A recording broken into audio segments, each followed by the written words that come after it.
পরিবারের সচ্ছলতা ফেরাতে গত বছরের সেপ্টেম্বরে রাশিয়ায় পাড়ি জমান ময়মনসিংহের ইয়াসিন শেখ। এর কিছুদিন পর রাশিয়ার সেনাবাহিনীতে চুক্তিভিত্তিক নিয়োগ পেয়ে যোগ দেন ইউক্রেন যুদ্ধে।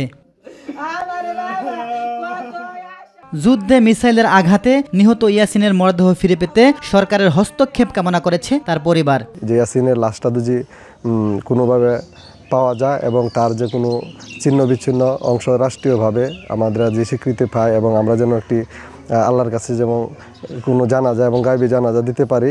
সরকারের প্রতি এত বিষয়টি সুনজরে দেখে এই গরিব এই পরিবারের এবং লাশটাকে নিশ্চিত করা হয়। সরকারের কাছে একটা দাবি, আমরা অনেক ঋণভুক্ত, অনেক কষ্টে আমরা চলতেছি, যাতে আমাগর এই সরকারে আমাগর এটা পূর্ণ করে দেয়, এই দাবি। আর কি বলবো আমি, আর আমার বলার নাই। প্রশাসন থেকে সকল প্রকার সহযোগিতার কথা জানিয়েছেন উপজেলা সহকারী কমিশনার। যথাযথ বিধি মোতাবেক যেভাবে ব্যবস্থা নিতে হয় সেটা আমরা করছি এবং প্রশাসনের পক্ষ থেকে সর্বোচ্চ প্রশাসনিক সহযোগিতা আমরা ওনাদেরকে দিব, এই আশ্বাস আমরা ব্যক্ত করেছি। ইলিয়াস মাদবর, মাই টিভি নিউজ ডেস্ক।